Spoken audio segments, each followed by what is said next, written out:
Put your faith in the light. Hello guys, welcome to another one of my videos. This is Lightblade, and well, in this one I wanted to talk about the recent blue post that Blizzard made, where they are trying something very unique for this next season 4 of Dragonflight, where we will be able to vote for the transmog and TIERSET bonus that we will want to use that season. Note that the votes are separate, so you can vote for the set bonus at, let's say, season 3 with the transmog of, let's say, season 1, and that they will also be balancing the tier sets to be on a similar power level, because if not, there would be a massive gap between, let's say, season 1 or season 3. So I'll be talking about the looks as well as the pros and cons of each tier set bonus and rate them on a 1 to 10 scale, so I can help you guys cast your vote. With that being said, let's start with the video. Okay guys, let's start with the season 1 tier set. As for looks, this one is pretty good. I like the elemental theme it has to it. By the way, this one is the PvP version, but the PvE ones are also really nice. They come in blue, yellow, and a grayish color as well. They are really, they're pretty stunning, you know. Elemental theme that goes well with really some of these transmogs from Ashbringer weapons that are fiery-esque looking. I think it's a pretty good contender for a transmog for season 4, because you know they're gonna add a new color, so I'm thinking that's going to be really nice to have. As for the score, I'm gonna give it an 8 out of 10 for looks. It's a good contender for that transmog vote. Now let's go to the power levels of this tier set. So first of all, you gotta take in mind that this tier set was made season 1, where Blizzard wanted the tier set to be just very simple and very easy to use. So the tier set from this one is that as well. The 2 set bonus increases our Judgment, Blade of Justice, and Wake of Ashes damage by 15%. You know, just a flat damage increase.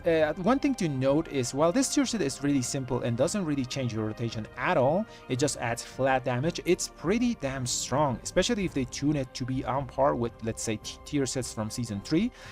It can be really strong, because since you don't have to change your rotation as much, you know, you just press buttons and do damage. I think it's a really strong choice. For example, the 2 set bonus increases uncapped and single target damage both, you know, because Blade of Justice and Wake of Ashes are fully uncapped AoE abilities. Well, reduced after 5 targets, but you get what I mean. The 4 set bonus is also fully uncapped, increasing the damage of our holy abilities by 10%, holy power abilities.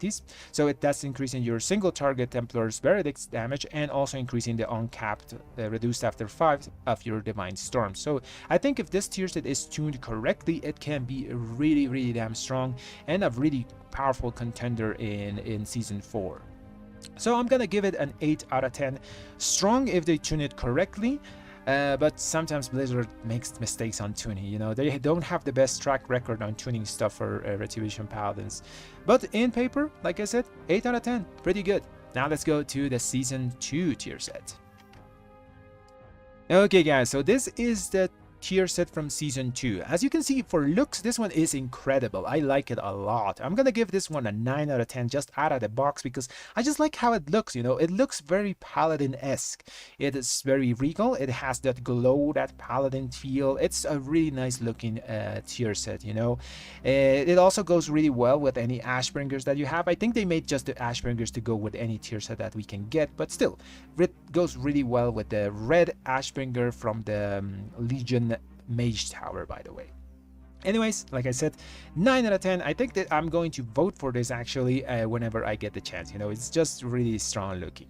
Anyways, now let's talk about the power bonus of this tier set. So this one was made with a bit more complexity in mind in season 2. Blizzard wanted us to change our rotation just a bit, so they made it so Hammer of Wrath is more important for it, especially for the 4 set bonus, where it becomes important in AoE, because currently we just throw it if we really need an holy power.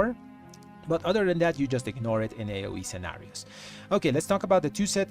Judgment and Hammer of Wrath deal 10% increased damage and 15% increased critical strike damage, and Hammer of Wrath also applies Judgment to enemies. So this tier set gives you 2 sources of Judgment debuff, which is really nice.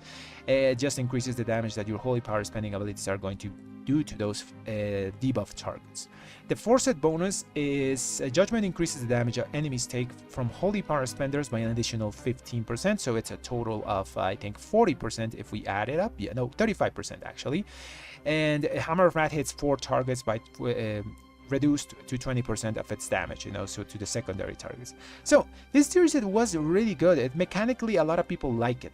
But this tier set has a big flaw that people are not thinking. Even if they tune it correctly, this tier set doesn't work really well in uncapped AoE scenarios. Everything it does is capped to 5 targets.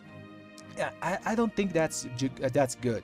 So just because of that reason, I'm going to give this tier set only a 6 out of 10. I think it's the weakest of our tier sets in terms of doing big pulls in Mythic Plus dungeons. While yes, it does a bit more in terms of single target damage because we are using a lot of Hammer of Wrath spamming.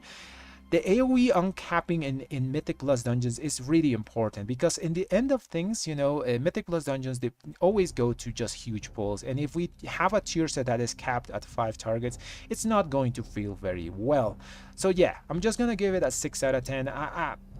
I don't hope people don't vote for this tier set, to be honest. I enjoyed it mechanically, but it was very limiting because of that non-uncapped nature of it. So now let's go to the last option, which is the tier set from Season 3. Okay, let's talk about the Season 3 tier set. So for looks, first, this one is horrible. It's just so goofy looking, you know. I don't know what they were thinking when they made it. The shoulder blades look really bad. The crown looks like a Burger King crown. That's why they called it the Burger King set. It just looks really bad.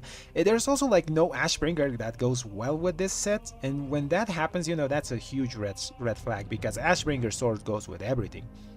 But this one though, it just looks bad. I'm gonna give it a 4 out of 10 in the transmog department. Hopefully this doesn't win, you know. I don't want to recolor up this tier set for Season 4. Now, let's talk about the power level, and it's a huge contrast to its transmogs because this tier set I think is the strongest one we've had in the whole Dragonflight, and it's also the most well-rounded tier set in terms of single target to AoE damage, uncapped AoE damage proportions, you know. So the 2 set bonus makes expurgation last an additional 3 seconds and deal extra 30% damage. As we all know, expurgation is fully uncapped damage because the Blade of Justice is just going to apply it to anything Blade of Justice hits. So yeah, uncapped damage on our 2 set bonus.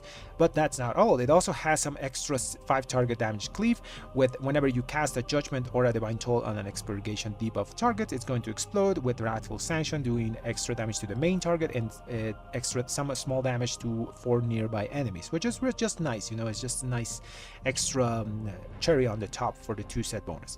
Now on the 4 set, it's also fully uncapped damage that it's going to be increasing. Wrathful Sanction grants you Echoes of Wrath, causing your next Temper's Verdict or Divine Storm to deal a second time damage by 25% effectiveness, you know. So this thing is just doing extra uncapped AoE damage on both its part, while also doing pretty nice priority damage with Wrathful Sanction explosions, and it's just a well-rounded tier set. I hope this one wins. I'm gonna give it a 9 out of 10. Between this and Season 1, I think both are good contenders because both are kind of well-rounded, you know. The only reason why I put Season 1 tier set just a little lower is because it doesn't actually change your rotation, and that can grow a bit stale. While Season 3 one, it makes you prioritize your judgment just a little bit, you know, so you throw more judgments, you get more Wrathful Sanctions, you get more damage from that. So yeah, give it that 9 out of 10. I hope this tier set wins. It's just really nice. I know it's going to be kind of boring to use the same tier set two seasons in a row, but trust me guys, this one is pretty strong. And well guys, that's going to be the end of the video. So I'm going to leave all the links to the different boats for transmog and tier set bonuses for EU and US down in the description of the video. Now go down there in the forums and vote guys. But remember, Season 1 and Season 3 tier set bonuses for Red Paladins are very well rounded on both uncapped AoE damage and single target, while the Season 2 tier set isn't. Just keep that in mind. As for Transmog, I'm not the fashion police, so I'll leave that to each one of you. And well, if you enjoy my content, leave a like on the video and subscribe to the channel. Thanks for watching everyone.